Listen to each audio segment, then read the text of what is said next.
Hi everyone, welcome back to another episode of Girlfriend's Guide Podcast. I'm your host Tati. And I'm your host Ellie. And we want to say thank you guys for joining us for another episode. We have some lovely guests that we're going to introduce shortly. But if you guys are new, Girlfriend's Guide Podcast, we talk about everything, life, sex, dating, racism, Black Lives Matter, and women's health as well. If you guys are new to us, please follow us on Instagram, Girlfriend's Guide _podcast, and join us on our new YouTube journey, Girlfriend's Guide Podcast, where you can see our lovely faces, see our reactions, and really get a better sense of the Girlfriend's Guide experience.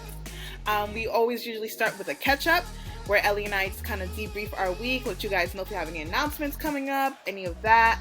At this point, by the time this episode comes out, towards the end of April. Oh, we're also recording on Easter, and I know this is last, like, we're not going to hear it on Easter, but happy Easter to everyone who celebrates.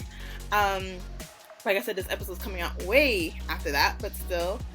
By this time, Ellie and I would be on our way. We would be back from Miami, because we're going to Miami this week.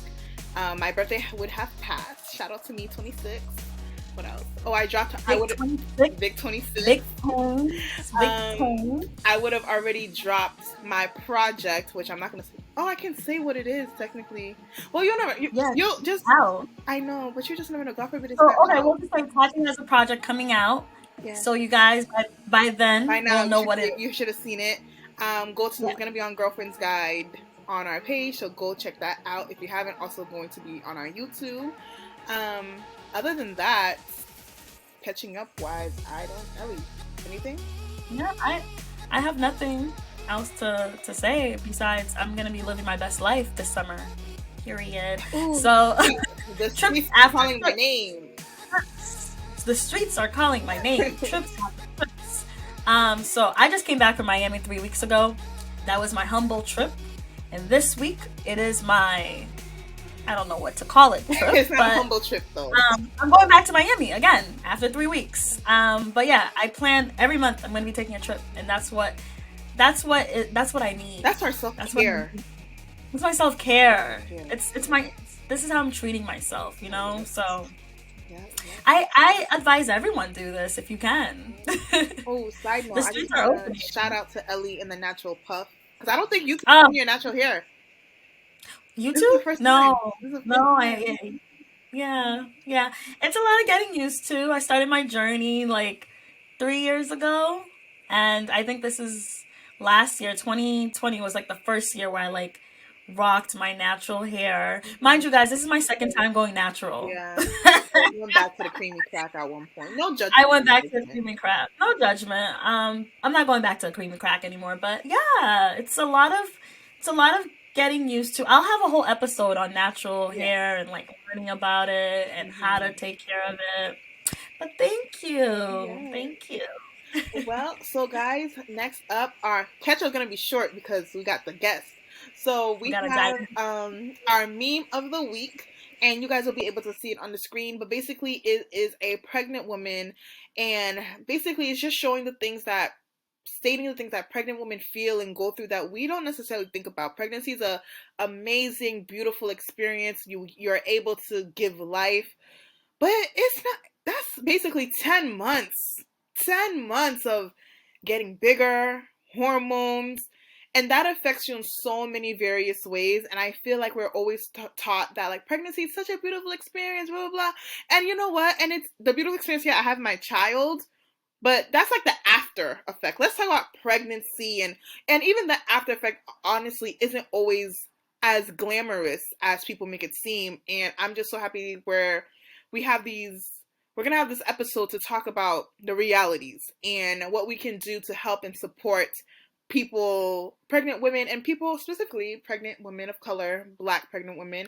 And I'm just so happy to have our guest here. And we have today with us Stephanie and Francesca of Haitian Women Rise. And if you guys already know we're Haitian. So you guys already know when we was like, ooh, Haitian Women Rise. We were like, okay, like we 509 them on. 509.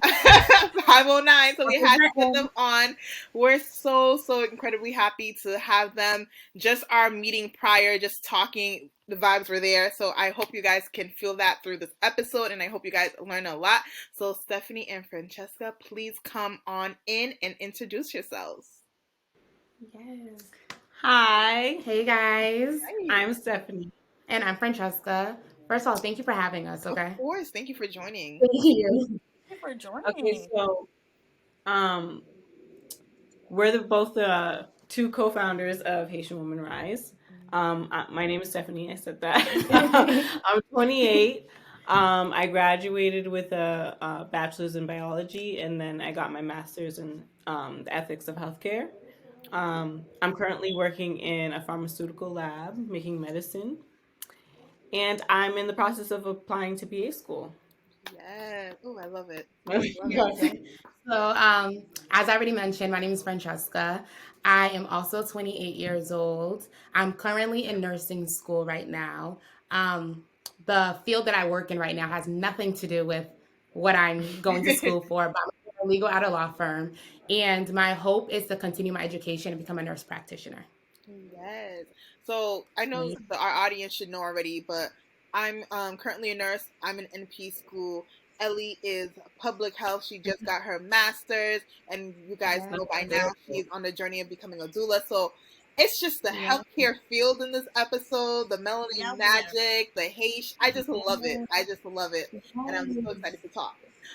So that was just a little bit more personal about them. So now, first question is, how did you guys get started with Haitian Women Rise, and why? Okay. So funny enough, I think that when we first explained the story, people automatically think that we like came up with it together at first. But originally, like this was two separate ideas. Like I had my goal of doing something, and then Stephanie had her goal of doing something. And one day, randomly, this summer, a mutual friend's house, and like we were just talking about our future plans, and girl talk, catching up, and basically they aligned. Like we both, with our medical backgrounds, wish to one day build a clinic in Haiti, right? Where helping women and children. So when we both thought of that, we're like, okay, so what first step can we take right now? So we thought of making a platform, right? A community organization, like just to help pregnant women. Right. And then I think another thing that kind of motivated us to do this is that, again, there are so many racial disparities in the healthcare field that don't favor Black women. And obviously, because we aren't necessarily in the field yet, we're like, you know what, we still want to do something that still helps our community, even though we're not actually working as nurses yet or working as like PAs yet. We still want to make a difference. So we found a need and we decided to try our best to fill it. So that's how we really came about. And it hasn't even been a year yet. Like no, it has not even been a year yet. June? Yeah, June. That's when we started, and now we're here. I know, and you guys definitely need to celebrate. Take it from me and Ellie. Our year happened in January, and we couldn't really celebrate the way we wanted to because of Corona. Right. But things seem to be kind of opening up. Precautions are being made. So if you guys definitely can celebrate, go ahead and do that. That's such a big milestone, hitting that 1 year. And I love how you guys, like you said, you guys aren't necessarily in the field that you want to exactly at the moment to make the change, but that's not stopping you from still making the change early on. And that characteristic, that drive is what's going to make you guys go really far. Because the fact that you guys are like, yeah, we're not there yet, but that doesn't mean we can't start. Let's do something that's going to take you guys really far. Thank you. Right. Thank you. Yeah, that means a lot. No, you guys are doing amazing. Keep doing what you guys are doing. And you guys have the greatest platform to spread awareness. So just keep using that platform. And like Tati said, the fact that you're starting now and not waiting until you're a nurse or a PA to do something, and then the change starts now, because the change can the change doesn't matter what you who you are, but like what you do. So you guys are doing great.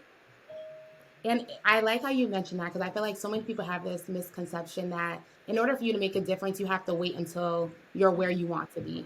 And it's like, no, if I'm alive right now, that means I can make a difference right now. Yes. There's always like little steps you could take at first. Right. Until you get to your big goal. So. Right, exactly. So Stephanie and I were actually speaking. Actually, yeah. So we spoke about this like last week or 2 weeks ago on our on our Instagram story. Um, there's a huge imbalance between prenatal care and postnatal care in terms of how we treat the mother. And I think oftentimes when the mother is pregnant, we're so concerned about the mother. We're so concerned about the baby that like is inside the mother. We're constantly asking them like, hey, are you sleeping? Hey, are you eating? Hey, do you need anything? All these questions. But as soon as the baby leaves the womb, the focus shifts from the mother to the baby. And that's, I don't want to say that's a bad thing, but it kind of is a bad thing because we have to realize that the mother needs that same type of, that the mother still needs to be poured into as well, you know? So I think that's where the imbalance lies. I'd agree. I say that I don't want to be like harsh, but like once the baby is born, it's just like there's no. I feel like mothers are just like waving it, like they don't really have any guidance. So they get into this depression, like, and I don't know. This is me assuming, and from what I see, I have a lot of friends who have kids, have children, been pregnant. Right. They just feel like they have no guidance. So, like, where do they go from there? And then I think even towards like the second question, I think the fact that Black women aren't heard enough. I think oftentimes we think that because you're a Black woman, which we are strong for sure. But I think that because we're Black women, I think people think that we're expected to be stronger. Yeah, exactly. Thank you. And it's just like, no, I need help now. So even if I were to tell you that I need help, I think that that kind of gets swept under the rug a little bit because it's just like, probably not. So I think the fact that Black people aren't being heard, which means that they probably aren't getting the attention and the care that they need when they need it. Because if I tell you like, hey, I think there's a problem, I think we should go to the doctor. It's kind of just like, are you sure? Like, this is how it should be. And then again, that leads to this leads to complications down the line. Yes, I love what you just said, that like, oh, are you sure this is how it should be? It's kind of like, obviously, just in terms of like labor, obviously it's a painful experience. We understand that there is going to be a threshold of pain there, but at the same time, it's just kind of like, this is how it should be. No, like if I'm telling you that something's off, like even though I know this is supposed to be painful, but I'm telling you something's off, this is not how it should be. And even if it is how it should be, like validate my feelings enough for me to understand that I can feel comfortable to come to you if truly something is wrong. Because then the minute, I know for me too, like the minute I feel like someone makes me feel like I'm crazy for thinking a certain way, I'm just like, all right, bet you won't hear from me again. But that's like, who was that really hurting? That's hurting myself. It's just kind of like, we don't also want to be that stereotypical Black angry woman. It's like, well, I'm in labor, I'm angry regardless. Black, white, Asian, purple, blue. Like, it's not a comfortable situation. So there's already a level of annoyance, a level of my patience is this thin. It has nothing to do with me being a Black angry woman. I'm a woman in labor, in pain. But because I'm Black now, my voice is silenced. So it's just like all of these odds are against us, not even just race, but just in being a woman and being that pressure. Now you have this added struggle of being a Black woman trying to advocate for yourself in such a traumatic experience, which is wild. The healthcare tries to silence us completely. Like you said, just because they make you seem like you're crazy and something is wrong with you, you start to think, okay, maybe I won't say anything anymore because I just seem like that crazy woman. So they try to silence you, but instead of being silenced, it's best if you just continue to speak up. Because when you're speaking for yourself, you're speaking up for somebody else. And to continue what you guys are saying about like what's making this very imbalanced for Black women is that I do want to bring like the healthcare system into this, and insurance plays like a major role. Like insurance is the major barrier when it comes to prenatal and postnatal care. And the reason why I say this because having a baby is such a financial burden. Like me right now, it couldn't happen. I'm just financially, I'm just not ready to have a baby. And I know a lot of women, they're all like, oh, financially, I'm not ready to have a baby. And a lot of women, they don't have insurance. Private insurance only covers certain people that have certain socioeconomic background. So most Black women who live in poor communities don't have private insurance. And it's the private insurance that have like the best postnatal care and the prenatal care. So it's just like a lot of Black women who are either on Medicaid, I believe, Medicare. I always get this mixed up. So One of them. Yeah, one of them. So when they're on that type of insurance, or they don't have insurance at all. So if they don't have insurance at all, what postnatal care and prenatal care resources are they getting? None. Not for their baby and not for themselves. And it's important for women, especially Black women, to get this care, because when you don't have prenatal care, that is not good for you, that's not good for your baby. And when you don't have postnatal care, that's not good for you and that's not good for your baby. So it's unfair in the healthcare system how Black women have to suffer and not acquire and not have insurance. And I wish there was like an easier way for them to get insurance, but it's like the system builds like this barrier that makes it harder for them to get insurance. So it really makes it tough for them. As much as they want to care for themselves and advocate, they have a huge system that is like blocking them from even getting these resources. Completely. And I think that that goes in hand kind of with the lack of resources again, too, because even if, depending on where you live or like what your social class is, even if you were to get insurance, like kind of like what you said, it's like you're not being offered you're all that you need. Yeah, it's like the bare minimum, the most basic insurance you're given, like not even covering emergency room visits. So it's just like my insurance, and it's kind of just like, where does that leave you? It kind of feels as though, okay, now you're kind of leaving me to hang. It's just like, so what happens next? And that's a whole nother conversation, because I have a lot to say about insurance and all of that. It's deep rooted. Yeah, it definitely upsets me. Yeah. When you really think about the amount of women that are pregnant that don't get the resources that they really need, is really sad. They're out here alone. And the system is supposed to care for us, supposed to, we're supposed to have the best system out here, but you're not caring for us. And it's really sad. I watched this video not earlier, but we like posted a video on our page like a few months ago, and it said even the poorest white woman who doesn't even have insurance, or probably has the least amount of like health insurance, gets better care than the most successful Black woman. That's crazy. And that, to me, that's crazy to me, first of all. But that shows me that there's a gap. Like, you telling me that even if I were to have the best insurance, that someone that the poorest doesn't like their health needs comes before mine. And again, that brings us to the conversation that there's so many racial disparities in the healthcare field. Like, that should not be it whatsoever. Like, no matter how much money we have, we will always be at a disadvantage. Always, which is so unfortunate. So we're going to take this conversation just a slightly different route. And this is something that I really want to, like, this question is probably my favorite, because I feel like, especially now, just in society in general, man, woman, whatever, and mental health has become such a prevalent thing, which is amazing.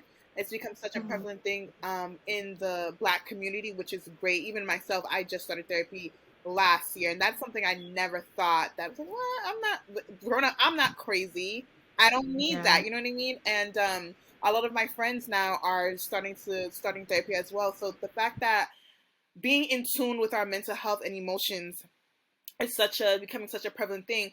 I feel like when I was young and I heard about postpartum depression, I was like, oh, they're crazy. Like, literally, that was just oh, you had a baby? Why are you sad? Like, you have a baby, this is what you wanted, you should be happy. Not even understanding that the hormonal imbalance alone, just that portion of it is already something that affects you so much more than I thought. And not even just that, it's just kind of like, you can be happy that you have a baby, but like that is a whole new territory. That is a whole new world. You are now a mother forever. Like even the 18 years, your kid's gonna be 35. This is now a new space that you can never escape. And it's kind of like no one can prepare you for that. No one can prepare you for that. Even if you are a mother and this is your third child, now you are a mother of 3. It's different from being a mother of 2, being a mother of 1. So I just want to talk about postpartum depression and kind of like really like what is it, just really like feeling of being sad, or people would say being crazy, or like people don't understand it really does have an effect on you. And like what do you guys think about postpartum depression, and how can people take it more serious than what we used to take, and how can we like destigmatize women who go through this? You want to start off? Or? You can start. Okay. So, Tati, so I was kind of like you before. When I first thought about postpartum depression, I'm just like, okay, they're kind of bugging. Like, they're like, this is like one of the most beautiful blessings ever. I'm gonna need them to get it together. And to be honest with you, I feel like the only reason why my mindset kind of shifted and my perspective changed is because of nursing school. And there, like, that's when I was more so taught, like, there's so much more that happens with postpartum depression. And think about it, like you said, this big experience just happened, and it's just like, okay, like my mind's changing, my body's changing, now there's a whole human that I'm taking care of, there's so many emotional things going on, there's a lot of things happening. And again, with mental health, we tend to sweep things under the rug. When I first told my parents, mommy and daddy, if you're watching this, sorry, but like when I first told my parents that I was like thinking about therapy, they're just like, why do you need therapy? Like, you're fine. Like, you're like, you're blessed, you're healthy, you have 2 shelter. feet. Yeah, like, what's to go to therapy about? And it's just like, all Haitian parents are like the same. It's just crazy. It's just like, yeah. We'll get kind. Right.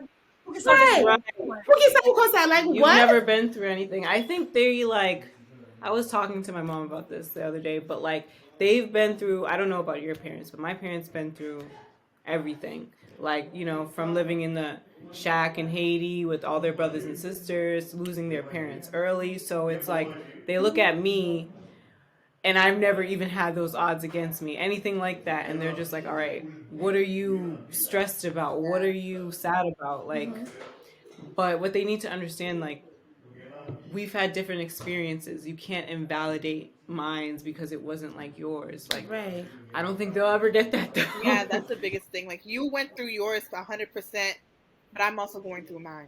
Like, just right. Like, and that's honestly, when we really think about it, just me saying that, that kind of feeds into the like, Black women don't talk. Like, even our own are silencing our voices without them even knowing. So it's kind of like, if you're in your own household, you feel like you can't advocate for yourself. Who am I to feel comfortable to advocate to anyone else, especially if they don't look like me?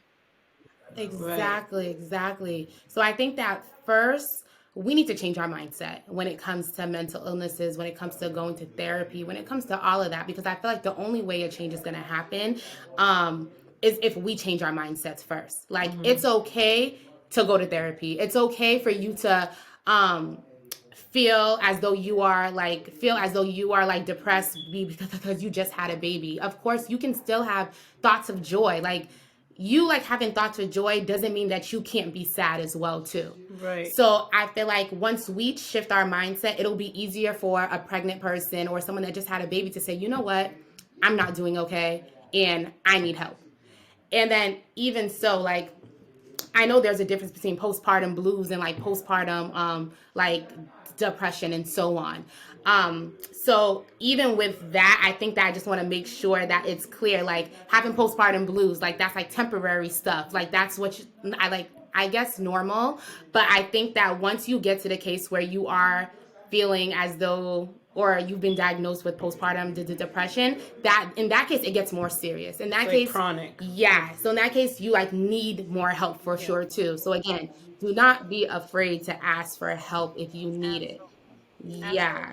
I'm glad that you brought up the postpartum and the postpartum blues, because I've heard of baby blues, and most women, they have baby blues for like 3 to 5 days. It's normal for women around that time to have baby blues, but I think it's postpartum like starts, if your baby blues is lasting more than 2 weeks, that's when you should be like, okay, I think if you're having the symptoms of sad and like, you're not having a close connection with your baby and you're not wanting to hang out with friends and family, that's when it's kind of like 2 weeks in, you're like, okay, I might have postpartum. And that's when you should definitely go seek like medical help. And there is medical help therapy. And a lot of women, they think culturally too, Haitian women, it's just like, oh, when you go seek therapy, you're crazy, and everyone sees having a baby as such this joyful thing, but it's a lot of work, mentally and physically. And I always tell women this: postpartum is not just a week or two, like you're good to go the next day. Postpartum is like 4 months. I literally say, like, give yourself time to heal, give yourself time to heal mentally. It might not hit you like in 2 days or four weeks. It might hit you the next month. Like, give yourself time to heal. And a lot of women just think that they are a bad mom because when you're not close and connecting with your baby and you're this way and you're that way and you're supposed to be so happy and cuddling and loving your baby, and if you're not doing that, you're a bad mom. That doesn't make you a bad mom. What makes you a great mom when you're going through postpartum depression is you seeking help, you seeking therapy, so you can be the best mom for that baby and being the best woman, the best person for yourself, because who's gonna show up for yourself than yourself. And also the last thing is that a lot of times when women are going through postpartum depression, they often just, they stay silent. And it's better if you like find someone that you can talk to, seek, and really rely on. And our last episode before this, we talked about doulas. There's childbirth doulas and there are postpartum doulas. And a postpartum doula is the best thing you could possibly have, because it's like your home. Your postpartum doula comes over, you can take a nap, you can do what you want, and that postpartum doula is going to be there to either help you and help you while you nap or whatever you got to do. But it's just that help there that, maybe you don't have family or your mom or your dad or sister to help you, but you have that postpartum doula that knows really well all this. And there's last thing I want to share. So I was on your page, guys, and I was just reading, and I saw that you guys brought this, you guys posted this, and it's my Haitian postpartum herbal bath. I know all my Haitians. Yes. I know all my Haitians know this. They call it bang. Yeah. Yes. And I know after I have my baby, I know my mom's coming over and she's giving me that bang. Same. That's honestly the first time, like when you brought that to me and showed me about it. That's the first time I heard about it. Wow. My mom never told me about that. I heard I don't really know the background of it, but it's just so, how everyone has like their tradition. That's our tradition, and I definitely want to do that. And I know that my mom, she'll be like, don't you see your grandma? My grandma's 90 years old. She's like, don't you see your grandma? The only reason why she's like this is because she does bangs. Like, she does these baths. For all my non-Haitians, like, bangs are baths. So they give you these herbal baths that really help you to, I don't know, make you stronger after you give birth, and really helps you. So I saw that on your page and I'm like, I love it because it's just so cultural. So it's funny because like a friend of mine who's not even Haitian sent it to me, and she's like, I think this would be good. So then I started reading it and I'm like, Mommy, did you do this? She was like, and so there's 3 of us. So there's me, and then I have 2 brothers. She's like, yeah, I did it for all of you guys. And that's exactly what I plan on doing for you too. Like, so even something like that, I'm excited to have, because I love all things like tradition and so on. And again, like that's something that's so like holistic that you're not necessarily putting loads of whatever inside of your body, like a natural type of healing, which I'm all for. So kind of off topic, but it reminds me of like, have you guys heard of the Yoni steam? Me and Ellie just recently. She got hers today. I just did it today. I've been going for the past. I did it last month for the first time, and I just came back today from it. And honestly, when I did it my first time, Tati was the reason why I heard about it. Like, she went to one and told me about it. And then I'm only doing it. I know people out here, like, they're doing it for the WAP. For the WAP. If you don't know what WAP is, then you're too young. Get off this YouTube, get off this podcast. Everyone's doing it for the WAP, but I'm really doing it for just my menstrual cycle. I don't have the best menstrual cycle. It's like I have the worst cramps. So I really wanted it to help me. I heard that a lot of people said that it really helped them. I did it last month. My cramps were so much better, and I just did it today because I want to do it right before my period comes. And honestly, from the last time I did it, my period from a scale of 1 to 10 was like a 7, and it went down to like a 5, my cramps. So I'm hoping the second time is much better. But it is so like, it feels so good. Like you're sitting and you're smelling all the natural herbs, and it feels good. It honestly does feel good. And I just want to add to that. So, Yoni steams are supposed to like help any past lovers in the past that just linger on in there. That's just a little thing. I don't know if I necessarily believe in that, but it's like, why not? Why not try that? If you're trying to get over someone, and digmatize is a real thing, unfortunately. So just get a little Yoni steam and then be good, be okay. Mind you, I've never heard of a Yoni steam whatsoever, so I'm gonna have to ask Stephanie this afterwards. Oh yeah, it's okay. So it's about you see the herbal baths we're talking about. It's a herbal bath for your vagina, like all different types of problems: odor, tightness, wetness, like fibroids too. There's been like a lot of research that's a way to help with fibroids. Okay. I'll send you the page of where I go. It's pretty nice. Please. Yes, I got you. Oh, so you guys go. Sorry. No, you guys go to the actual place. I just like ordered a kit. It comes with. Yeah, you can do that too. Let me tell you though, do not do a Yoni steam in plastic. That is dangerous. I know a lot of people don't know, and people are selling them on their website, but plastic is actually not good with heat. And that makes sense. I know. So I think what's the smartest thing to do is literally get I know I'm gonna sound mad Haitian. Literally get a shodzia, like the pot, and like put your herbs in there. And if you could find like the hospital chairs where they give the elderly people to use the bathroom. Oh, jeez. A commode. Yeah, or something like that. Or you can find a chair that's like, you can take the seat out and has like all the 4 sides. You just need something to sit on, and you can put the pot underneath you so you can feel the steam. And always put like a hot towel or something to cover it so the steam can stay like together. Don't use the plastic, girl. I was about to do that, and then I was reading about it, and it's very toxic. It's toxic. That sounds scary. Don't wear plastic seat out. There's something that go ahead. Oh, so super off topic. Well, not off topic, but to go backwards really quick. How do you guys feel about the whole like snap back for like people who just had a baby and like so on? Like, do you feel like that's too much pressure on? Way too much pressure. Like already trying to be in shape, no baby is already a hassle.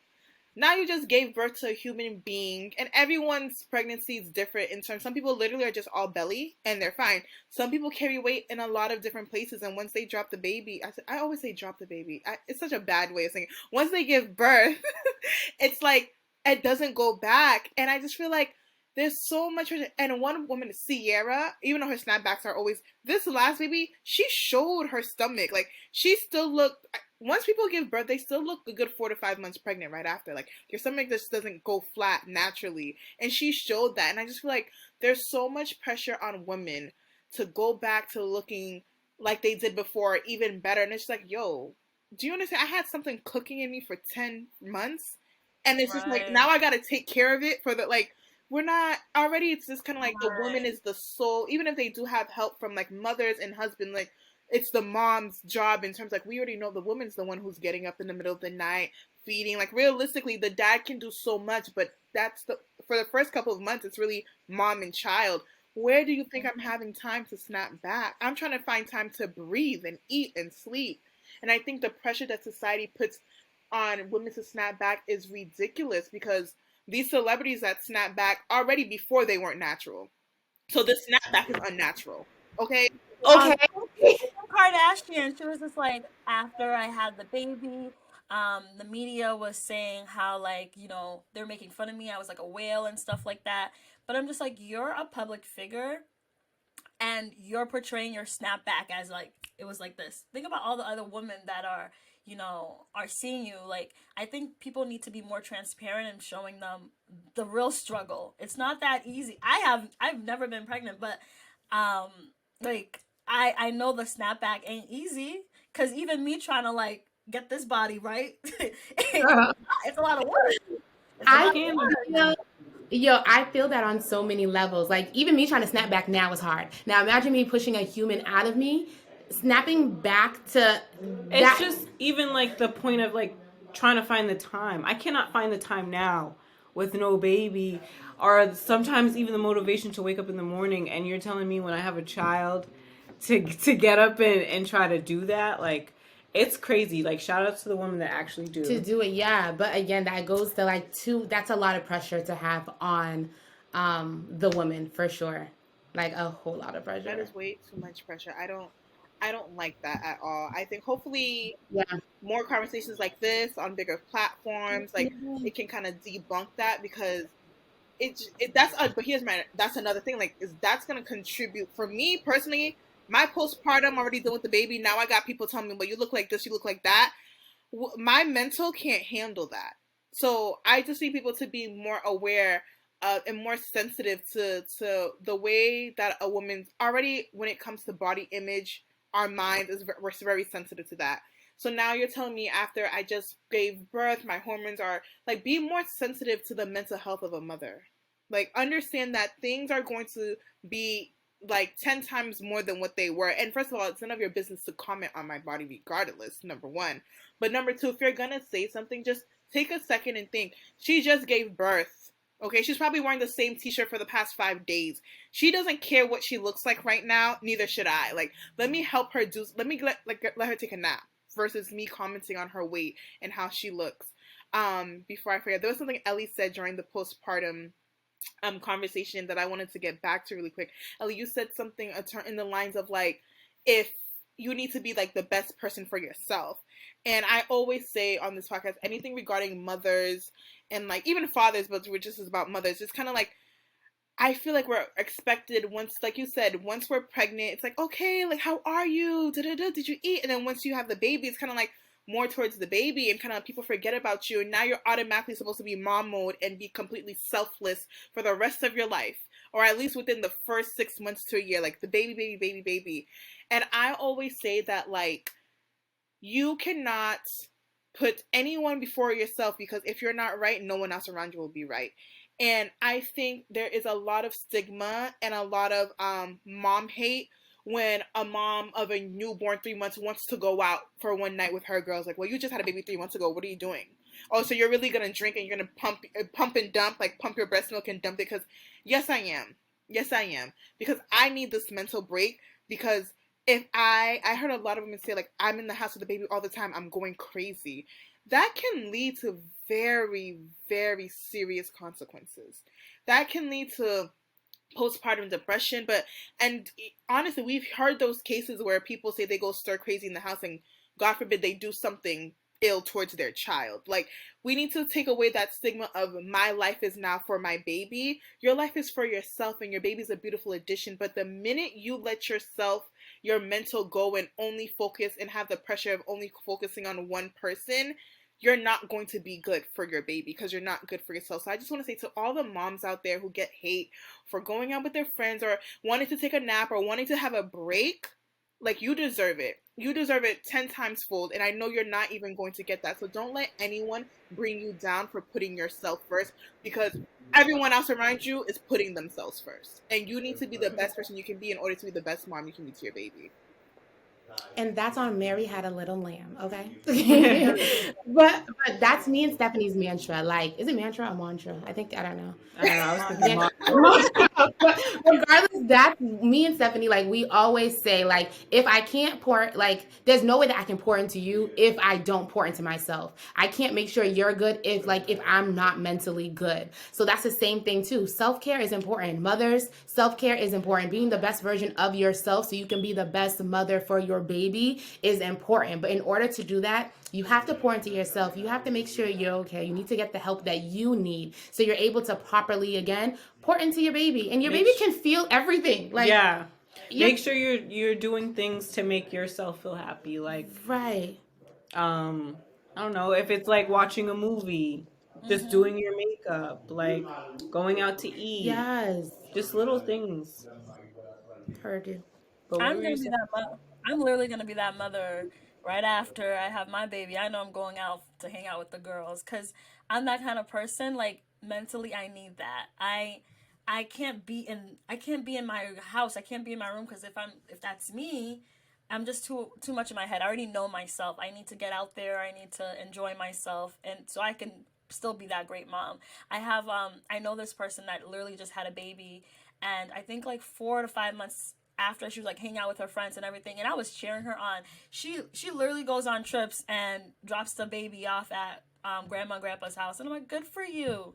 Keep doing that, and she's her and her boyfriend together go on trips, and a lot of times in relationships you could see that conflict comes right after the baby because a lot of relationships, like the baby, before it was you two, now there's a third person, so it's just like there's like this, there's this issue in the relationship because it's just like now you have to find a way to like make it 3 people. So it's nice that they still are making their relationship like sparked by going on trips together and still making memories together. What were you gonna say? I totally forget what I was supposed to say. Oh, when she said dropping it at grandma and grandpa's, like as long as that they're fine with that, that will be me. It takes a village. Again, It takes a village. you still matter. Like you as an individual still matter. Obviously, still be the best mother. Clearly, I'm not saying don't tend to your child at all, but I'm saying you also still exist. Yeah. Definitely, for sure. So, our next question. So, why, I feel like this whole episode kind of answers this question, why it's important to have women who look like us in the space of healthcare and to have these conversations. Like, I feel like everyone knew from the very beginning of the episode, I was just so happy that, like, we're all gaining, like, we're all in the healthcare field, we're all striving for that. We're all beautiful Black queens. We're all Haitian. Like, there's something powerful in just this conversation alone. So I just feel like the whole episode just answered, like, it's important that people like that look like us are in this field because there's no one else is going to understand what we go through. Not even just to stereotype Black women. Obviously, each Black woman has their own individual experiences. Like, all 4 of us, we're not the same, even though we're in the same health, we're in the same field, and we have the same culture. But just to have one person that looks like you, for me personally, gives me a sense of comfort. Like, okay, I can breathe just a little bit easier. I can hold my breath for a second less because I know she's down the hall, or I know I can talk to her. So I guess the question is, like, why do you guys think that people like us matter? How can we really make an impact? And how can we make other people who look like us feel like their voices are heard? Well, I feel like in general, there's a lack of trust between healthcare providers and Black people. We do not trust them. And when we're more up to seeing people like us, that's going to make us tell, like, whatever we're doing that we're not supposed to be doing, whether it's smoking, drinking, the third, we're going to be more honest. Like, we're going to be, and that will make them better be able to help us. So it's like, I just feel like the lack of trust is a big reason why. I also feel like we're in tough times right now. Like, we're in very, very tough times. And not to even bring it off toppings, but even like the killings of like Black people, like by like in the hands of like white policemen and so on. I think it still ties into why I feel like I want to see someone that looks like me, because truth be told, sometimes even now when I see like a white cop, like I'm kind of just like kind of get scared. And I feel like that's kind of how it goes when I'm in the doctor's office. Not saying that I think something bad's gonna happen, but like you mentioned, like it's just a little bit more comforting. And again, not saying that I believe that that the not saying that I don't believe that the white healthcare worker isn't going to do their job effectively. Like I still believe that they will, but I feel like if I see someone who looks like me again, I feel like you understand me a little bit more. I feel like you're like it's like a little bit more relatable. It's just comforting. It's so comforting. And again, times are crazy. So if I see someone who looks like me, I'm gonna be like, oh yes. Yes. Let me tell you everything that's happening. Right. To your point, Francesca, there's a word for this, and I forgot the word. But basically, it's just kind of like this belief or theory that just from, even though we aren't enslaved the way our ancestors were enslaved, but that trauma that they went through, we inherited it. Like genetically, like it's in us somehow, some way. And the fact that you even mentioned police brutality, like when I see a white cop, I'm automatically goosebumps, like, oh Jesus, like, you know what I mean? There's already a PTSD we have ingrained in us that, and we haven't even suffered that same situation. Like I personally, thank God, have never been in a situation where my life was almost taken by a cop, or anyone I know near and dear to my heart that's happened because just off of racism. But you would think I had. Because the way I just tense up, I clench up, like I'm going through all these feelings just from watching someone that I don't even know but who looks like me go through that situation.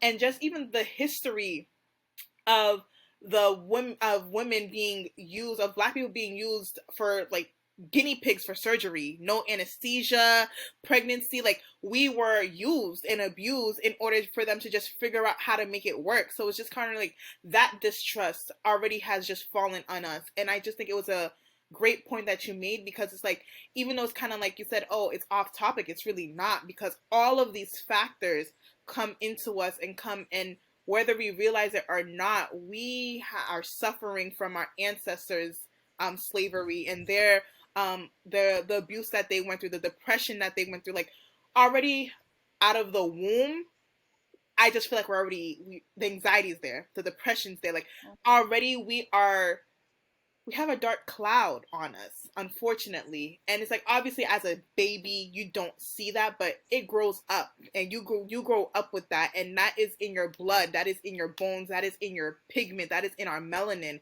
And to have someone else who I know understands that and won't think I'm crazy for that because it's not scientifically proven, but to understand that they understand that on a cultural level, on a race level, I'm gonna be a lot more comfortable to speak to someone that looks like me, that understands that, because this is a trauma, this is a PTSD, this is an experience that a white person will never understand.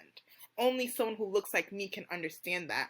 And I just think it's very important that we use the time God has given us on this earth, the education we have, the ability to even walk into a classroom where we have white counterparts where we weren't able to do before, in order to literally just speak life and help that other Black little girl when she grows up feel more comfortable to talk to us, in order for us to help her. Yes, I love it. Being Black and being a female in the healthcare system is tiring, and it's complex, depending on all the different careers you're in. Just in general, just going to the hospital, there's so many different stereotypes that you might not even know when you're walking in, and just seeing someone that looks like you in there, you're just like, okay, that person right there is going to advocate for me, because she knows me and she knows my struggle. It's not until like now, like as I'm getting older, where my health has always been important to me. And it's like now that I'm older, I'm speaking up when I go to the doctor. Like there's certain situations I've been through already where it's like, no, I want this test done. You can't tell me I don't need this test. I'm getting this test. What you mean? This is not your body. So it's just like there's so many racism and stereotypes that are already so against us. So we need to advocate for our pain. We need to advocate for our friends. We need to advocate for the next woman that's going to walk into that hospital, or that next woman that's going to see the doctor that is, you know, giving you a hard time. And we just need to advocate for ourselves and just continue to just speak up and not be silenced, because we already know how difficult it is. Like, you guys just talking about how once you see a white cop, it's just like how Tati's mentioning how, like, you know, it's already engraved in us from slavery. It's just now with all this like awareness of Black maternal mortality, it's like the more I see it, the more it creates this fear in me. And I'm just like, if this woman is going through this, like, how do I know this might not go through me? And it's like creating this fear. But what's so great about awareness is that you are educated and you learn. And when the great thing about education is that when you are educated, you can make a change, and that's making a change for yourself. So when you're going into the hospital and meeting with your doctor, you know the questions to ask. And I remember Tati mentioned that in our last episode. When you act like you know what you're talking about, best believe ain't nobody gonna fool you. So act like you know what you're talking about. Ask for the tests, and don't sound nervous. Say it with confidence. And when you do that, they won't try to belittle you and they won't try to silence you. So definitely advocate for yourself, and definitely speaking up, and definitely having that confidence when you go into the hospital and talking to your doctor. And don't be afraid to ask for a different, say it with your chest. And don't be afraid to ask for a different doctor. If your doctor is not listening to you, don't be afraid. And I remember I saw this post once that said that if your doctor refuses to give you a test, like literally, you guys can correct me if I'm wrong. There was like, make sure that is noted. That is definitely noted, that whatever test that you requested, that, and they did not, they're like, no, you don't need that. Make sure that is noted. And don't let somebody control you and your body. You know your body best. So if your body don't feel right, speak up for yourself.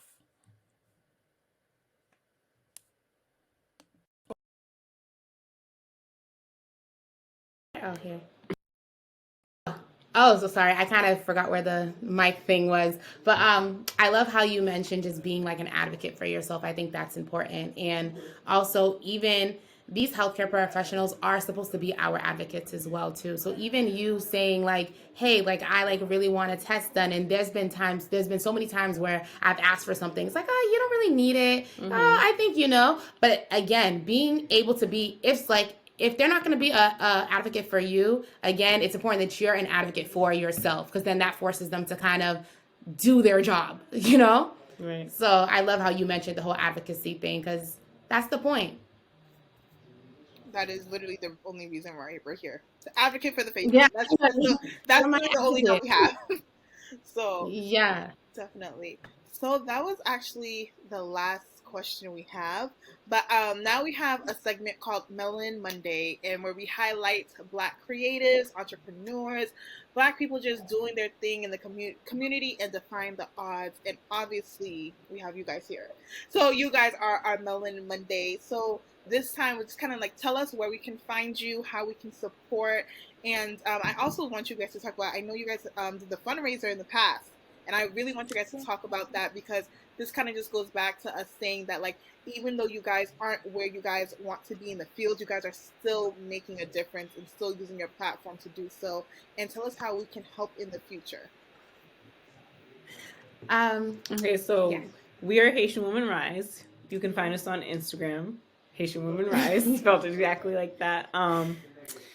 So our platform is to educate and empower, and basically like educate as much as we can pregnant women, guide them throughout their journey, help them in any way that we can. We did the Rising Basket fundraiser. Yes. And in that fundraiser, we pretty much were able to serve 10 Haitian women who were either immigrants, refugees, or just Haitian women that really needed the basket that was given to them. And within the basket, there was so many things that was inside of it. We had diapers, we had bottles, bibs, like hygiene care. We had stuff for like the mother as well, for like self-care for like the mother. We had formula. We had so many things to give them, and even the look on their face was just so priceless. That was the most rewarding part, honestly. Yeah, because again, like someone had to recommend them, so they didn't even see it coming. Like we were just like, hey, you don't know us, but someone gave us your address, and we're kind of like outside your house. to give you a gift. Beautiful. That's literally beautiful. Yeah, so it was good. It was really, really beautiful. Like we were in the car like, oh my gosh, we did this. Like, yeah. We plan to do more. Yeah. We will also want to do events. Yes. Our next, well, we don't know if it's our next thing. Like, we know we're gonna do like a Mother's Day giveaway. We like want to start getting into like scholarships and so on because but scholarships for people that's gonna enter like the medical field because we know how hard it is to look for scholarships and pay for school and so on. It's a struggle within itself that I'm even dealing with. So we just want to be able to even serve someone that wants to go back to school. Right. There's so many things we want to do. That is great. That story is just so beautiful. I'm very, very proud of you guys for just doing that. One thing I want to say, I know we talked about this our last meeting. Your name is Haitian Women Rise, which you guys do service other people of other cultures, correct? You can talk a little bit about that. Yes, so we are Haitian Women Rise, but we serve all women, specifically women of color, I would say. Yes. Our first event did tend to Haitian community only because we did believe that we want to start off with home. And again, because we do come from the Haitian community, we just wanted to do a little something. We wanted to start there. Yeah. And then branch steps. Yeah, exactly. And branch out. But it's all women of color. Yeah, it's all women of like color. So even the next things that we're gonna be doing, it's gonna be open to Black, brown. As long as you got some melanin, we're here for you. Okay, yes. We're here to help. I love it. And I just want to say, oh, go ahead, Ellie. I just want to also say that I love the name Haitian Women Rise. It's a really nice name. Yeah, it's a really nice name. Yes. And it really shows what you're doing in the community, and I hope that no matter what obstacle comes your way, guys, that you guys continue doing this because I'm sure that there's people out here that you guys are gonna bless throughout this whole journey. One thing I want to add, since you're speaking about obstacles, I just want to point this out. I just love how you said any women of color like melanin. And I know some people may take offense to that, but we're already throughout this whole episode, you already see the disadvantages that we face. So I just think it's beautiful and that you guys are caring enough, willing enough, and brave enough to say that, yes, I care for all women, but this is for women that look like me. This is for the babies that will look like me. And I think that there's something beautiful in that. And I know because you guys are doing amazing things, you guys will face the obstacle of people trying to, well, they're going to try all lives matter the situation. Well, there's other women that did it. Yes, that is true. But it's for us. This is for me to give to someone who looks like me because I understand what that means. And I just think it's a beautiful thing that you guys are able to stand in that and stand true in that. Right. Even if you were to look, because that's something that we were even having a hard time like trying to figure out in terms of what we wanted to do. We definitely thought about what people were going to say. Yeah. I just feel like the need is there right now. Like, Black women need help. That's a fact. The statistics show it. So it's like, we're going to cater to the need. Yeah. And like you said, people like us. I'm sorry. No, you're fine. No, I was just going to co-sign with her that I feel like if you look at the rates of Black women who are dying, whether that's while giving birth or afterwards or whatever it is, the rates are really like sad. The first video that we watched, like I think we were like, oh my gosh, like we were about to tear up because the rates are gross. So if that means that we have to say like, hey, this is who we are tending to because this is who needs us, then that's what it is. And I don't think anybody should question that. And again, even with the whole Black Lives Matter movement, I'm not saying all lives don't matter. I'm not saying all pregnant people don't matter. Yes, we do, because at the end of the day, we're all God's people. We all matter. But at this time, this is who needs us. Yeah. So. Period. I love it. That's all you gotta say, boo. You don't even gotta explain yourself. You don't. You'll be fine. Because we kind of went through the same thing when we were doing with our Melanin Mondays. It's kind of like, oh, well, Melanin Mondays. That's pretty transparent. Like, we're only going Black people. That's who we're going for. Mm-hmm. So it's kind of like, you marginalize a whole group of people, and it's like, I don't care because I kind of get my Black people on, the creatives, the entrepreneurs, the people who are literally are defying the odds by just waking up every day and doing what they're doing. That's who I'm gonna highlight. So exactly. And if statistics show me that another race needs us, by all means, then we will focus our attention to that. But at this moment, at this time, that's what it is. That's what it is. Well, guys, thank you for joining us. This conversation was amazing. I really enjoyed this episode. I don't know if you guys can tell, like, there's a genuine vibe going on here. Like, it was just, it was great. Hopefully you guys can see us work together in the future with the fundraisers. Like, we would love to help. We can meet in person. Right, we can meet in person.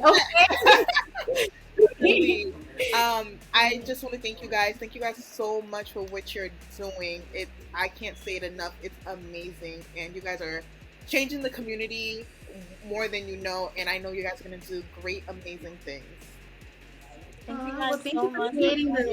Creating this platform for us to talk about it. What you guys are doing is amazing. Like you guys are having conversations about serious stuff and things that we just need to laugh about. Okay, exactly. And I think, like, you guys creating that space to talk about vulnerable things, funny things, whatever it is, that space is so needed. So important. Yeah. So we thank you guys for having us. Thank you. Well, I look forward to working with you guys. Yes, for sure. Definitely. So you guys, our listeners, you guys can go find their page. We're going to be posting it on Monday. So go click that follow button and make sure you guys go follow them and stay posted for the next time we collab together and we do a project together. Definitely. If you guys already don't know, Girlfriend's Guide _podcast, go ahead and click that follow button on Instagram. If you guys notice our post that we did earlier in the month, we got some announcements coming, maybe out by now, may not be.